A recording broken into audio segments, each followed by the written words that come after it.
नाज़रीन, ॾखण जे ॻोठ गामण बिरोही में बारड़ो उरड़ी विघे फोत थियण केतिराई ॿार हिन मूज़ी मर्ज़ में मुब्तला हुजण वारनि ख़बरुनि जे इख़्तियारनि नोटिस वरितो आहे, जंहिंखां पोइ डॉक्टरनि ऐं ॿियनि लाॻापियल अमलदारनि जी टीम पहुची बीमार ॿारनि जी वैक्सीन कई आहे।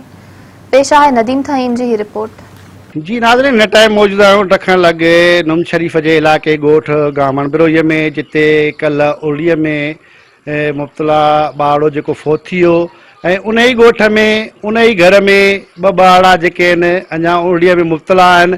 हिते अचो त उन्हनि जे वारसनि सां ॻाल्हि ॿोल कंदासीं त उन्हनि जो छा चवणु आहे। हाणे ख़बर इहा हले, हाणे अचनि था, हाणे अॼु ॾिठो आहे। अच्छा, जेको ॿारड़ो फोत थी वियो उहो तव्हांजो छा थींदो? उहो मुंहिंजो पोटो हुयो। अच्छा, पुट जो पुटु हुयो। पेके हुया, ॿार मौजूदु न हुया उन टाइम में। हाणे आया आहिनि त ॿार त वरी हाणे हाणे आया आहिनि, हाणे वरी शुरू थिया आहिनि, पोइ अचनि त पोइ ॿारनि खे टीके वारा हणाईंदासीं। जेको असां मूं कोशिशि हुयो त असां पंहिंजी कोशिशि कयोसीं, डॉक्टरनि ॾे हेॾे होॾे भॻोसीं, कंहिं डॉक्टर ॾे वञो पियो चए त हिन जी माना इलाजु न आहे, इहो कुदरती इलाजु आहे, माना एॾो रब जो शफ़ा थिए त ठीकु आहे, न का इलाजु इन जो न आहे।